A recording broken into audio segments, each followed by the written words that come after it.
Praise the Lord Jacob sir, praise the Lord David और James. मैं तुम दोनों का फिर से एक बार स्वागत करता हूं पोर्टेबल बाइबल स्कूल में। सर, क्या हम डायरेक्ट क्लास में जाएंगे कि आप प्रतिदिन की तरह हमें बाइबल की बातों में से कोई नई बात बताएंगे, उसके बाद हम क्लास करेंगे? सर, आज मैं तुम्हें बाइबल के सबसे शक्तिशाली पात्र शिमशोन के बारे में बताने जा रहा हूं। जेम्स और डेविड, ध्यान से सुनो। जैसा कि हम बाइबल में पढ़ते हैं, न्यायों की पुस्तक 13 और 16 अध्याय को पढ़ने पर हमें पता चलता है। आओ हम देखें। बार फिर परमेश्वर के लोगों ने उसकी आज्ञा उल्लंघना की। इस तरह परमेश्वर ने फलिश्तियों को 40 सालों तक उन पर राज्य करने दिया। तब उसने उन्हें आजाद कराने के लिए शिमशोन नाम के एक व्यक्ति को चुना।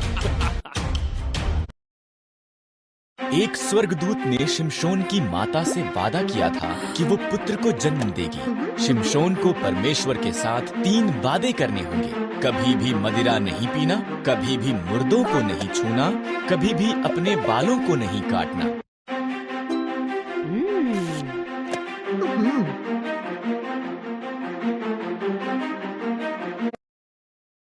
परमेश्वर ने शिमशोन को बहुत शक्तिशाली बनाया।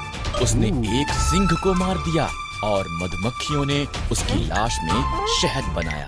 शिमशोन ने परमेश्वर के साथ उसके वादों में से एक को तोड़ते हुए मरे हुए सिंह को छू लिया, यहाँ तक कि उसने शहद भी खाया। शिमशोन को दलीला नामक एक स्त्री से प्रेम हो गया। फलिश्तियों ने ये बात पता करने के लिए कि क्यों शिमशोन इतना ताकतवर था, उससे बहुत सा धन देने का वादा किया। उसने बार बार इसके बारे में उससे पूछा।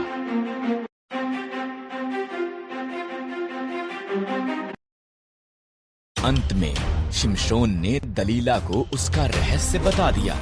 अगर मेरे बाल काट दिए जाएं, तो मेरी ताकत चली जाएगी। इसलिए जब वो सोया हुआ था, दलीला ने एक व्यक्ति को उसके बाल काटने के लिए बुलाया। शिमशोन की ताकत उसमें से चली गई।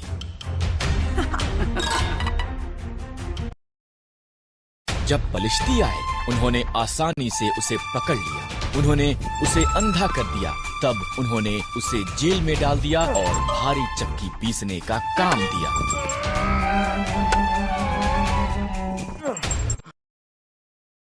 धीरे धीरे शिमशोन के बाल पुनः बढ़ गए।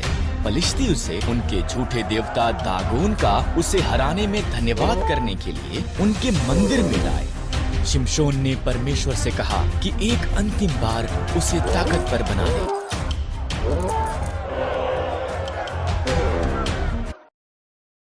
शिमशोन 2 खंभों के बीच खड़ा हुआ और उन्हें धक्का मारा। मंदिर गिर पड़ा। फलिश्तियों के साथ साथ शिमशोन भी उसमें मर गया। शिमशोन ने अपना वादा पूरा नहीं किया, पर परमेश्वर ने अपना वादा पूरा किया।